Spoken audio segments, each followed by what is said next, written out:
All right, this is a very long overdue video. Hopefully the audio works. I have wanted to record these for a long time. I guess I'm talking to myself with this idea of reflecting on thoughts related to my field, which is a lot broader than I think it seems from the outside, but I think being a psychotherapist, it's very connected to everything. It seems like people come in with stuff that's going on with them and it's not disconnected. Being an MFT, marriage and family therapist, you're taught through a systemic lens that people are part of a system, and you can just see infinite me's through these glasses, right? So if people are part of a system, that means multiple pieces connect to that system. How far out you go, I guess you can do that ad infinitum, up to everything, universe, all the way down to a very minute cellular issue with a person. So just a lot to consider. I don't think anyone can do this field and get to a fully accomplished point other than accomplishing their efforts put in. There's a very good book that I have. Yeah, there it is.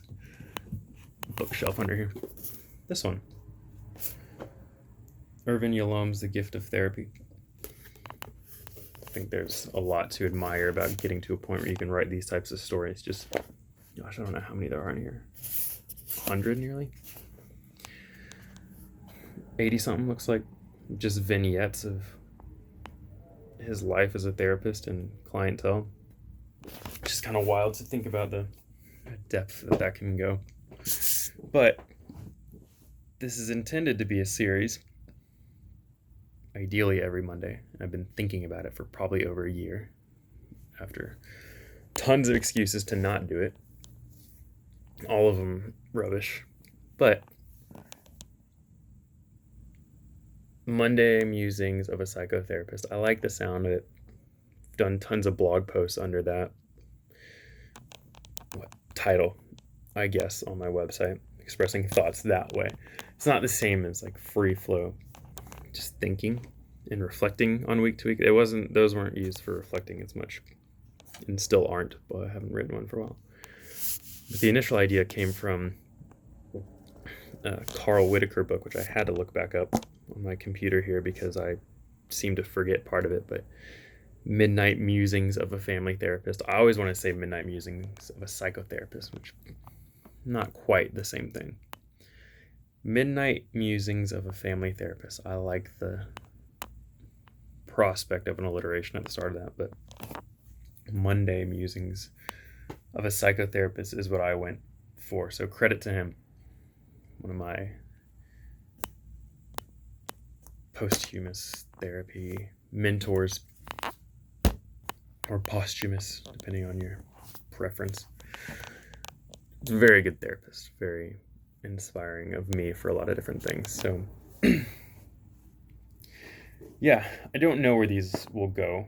I think I've also been afraid of giving raw thoughts to a screen, but more than likely giving raw thoughts to a screen of few to no one seeing me. But there's always that concern, well, what if you say something in a free thought, trying to work through things in your field, and it's wrong? And I think there's an understandable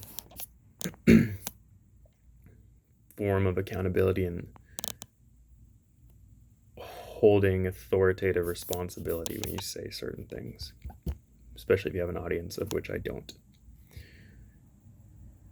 Things we say in private are not the same things we'd say to a microphone. So for better or for worse, I don't know.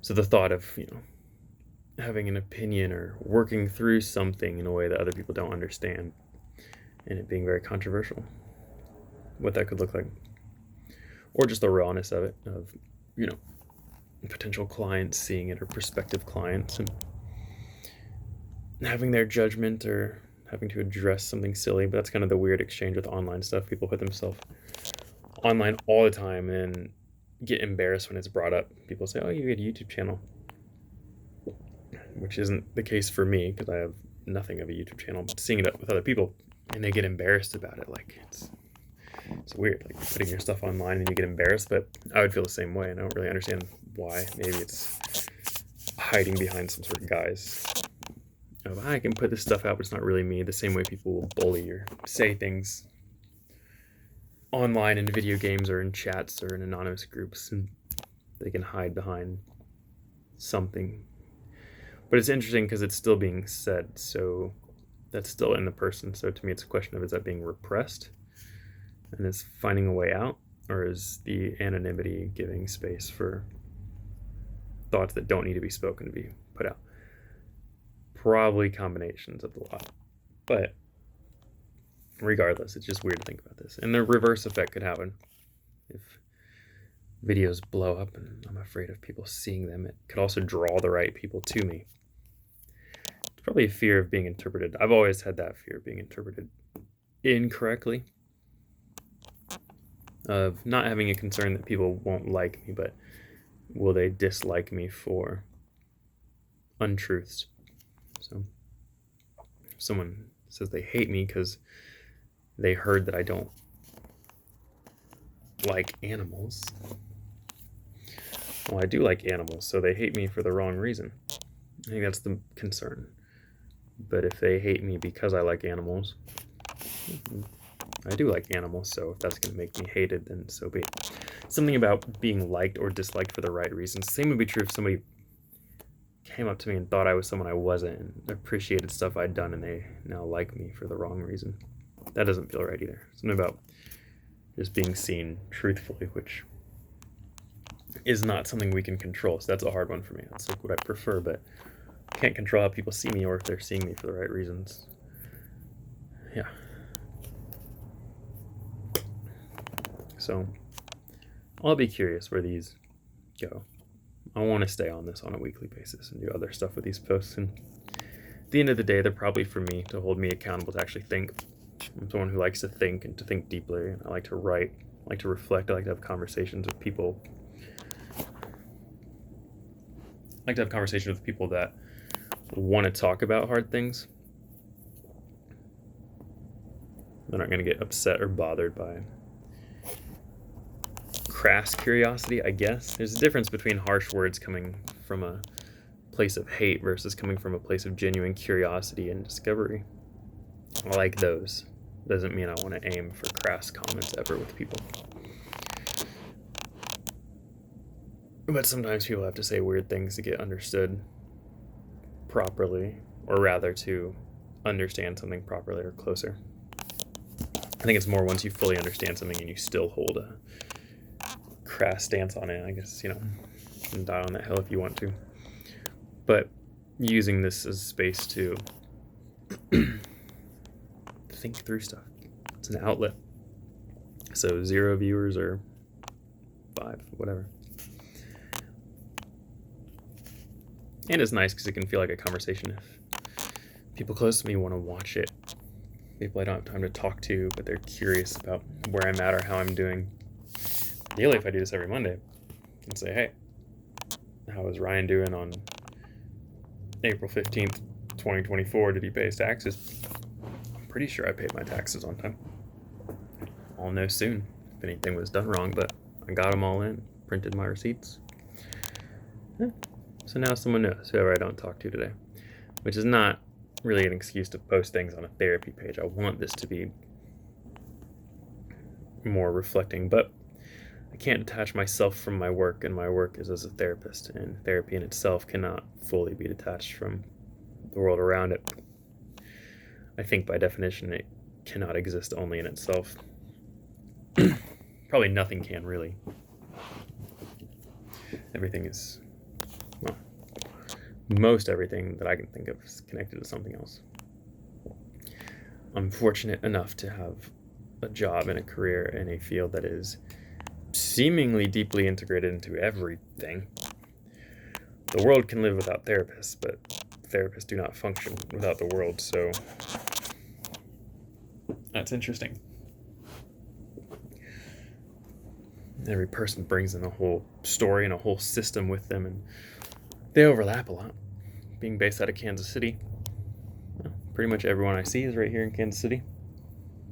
most people I have professional interactions with anyway.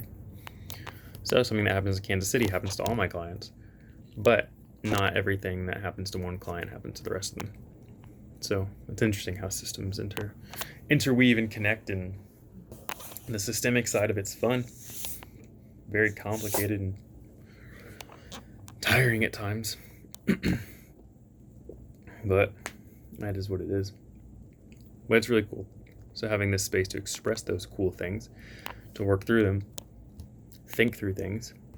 The biggest thing going on in my work day to day, it seems, getting taxes done, coming off of a long weekend vacation, which also had some reflection, probably helped boost my encouragement to do this today. Very reflective, technologically disconnected long weekend vacation allowed me to read a little bit more, get outside, and spend time with my wife, and do a lot of productive nothing in that sense, if that makes sense as an oxymoron. Time away from screens and unnecessary distractions. Reflecting on the importance of reflecting for me, someone who thinks a lot. And to tie that back to therapy, as a therapist, I think anyone that comes into my office and they are creative people, you got to have that creative outlet. You got to have space to recharge that. It was nice getting out this weekend, going on hikes, getting out in nature, staying in a new place, trying new coffee shops, new restaurant, meeting a couple of new people, although I kind of like to not do a lot of that when I do these trips. Just new stuff, not working. Working, my job is, I think being a therapist is creative in a lot of ways. Not the same outlet. It's not having a to-do list. Really frees your mind up. If you want to read a book for 4 hours, or go on a walk for the whole day, or buy a third coffee and not move and just sit there. No one's going to hunt you down and ask where you're at. Of course, if you can take those types of vacations, which not everyone can. But that's not necessary for creative expression.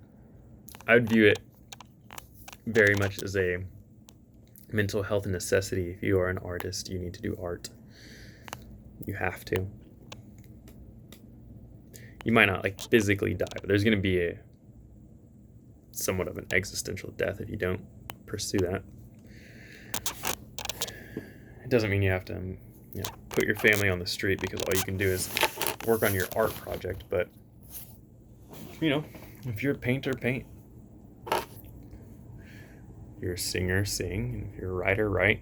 Fit it in somewhere. Be creative. Talk to people who do it. Same if you're an athlete. Move your body. If you're a business person, grow your business. If you're a homemaker, figure out the next thing that your home needs. But a lot of that is just respecting what comes naturally and feels like a need, like an explosion type of need from you. I do think there's a level of mental health issue associated with not allowing expression to happen, but there's also a negative affect with unhealthy expression. So I don't know the full balance of that.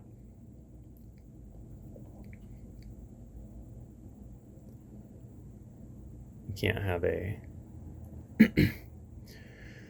completely chaotic expression and always hope for the best outcome. There's got to be some order in there. But even good art can be chaotically ordered.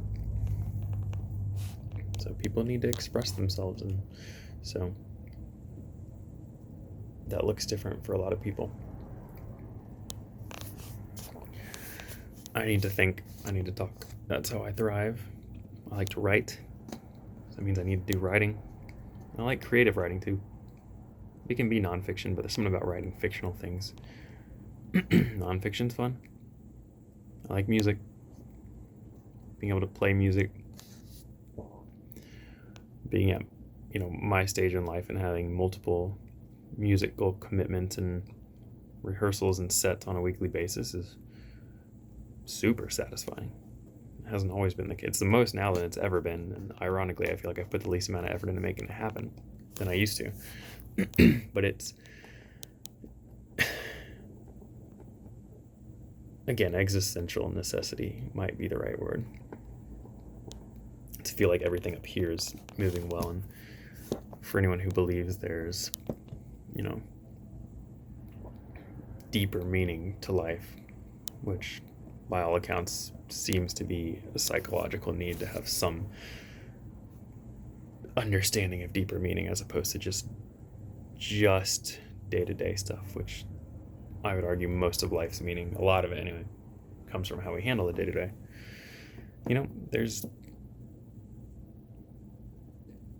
I'm risking a tangent there, so I'll hit pause on that.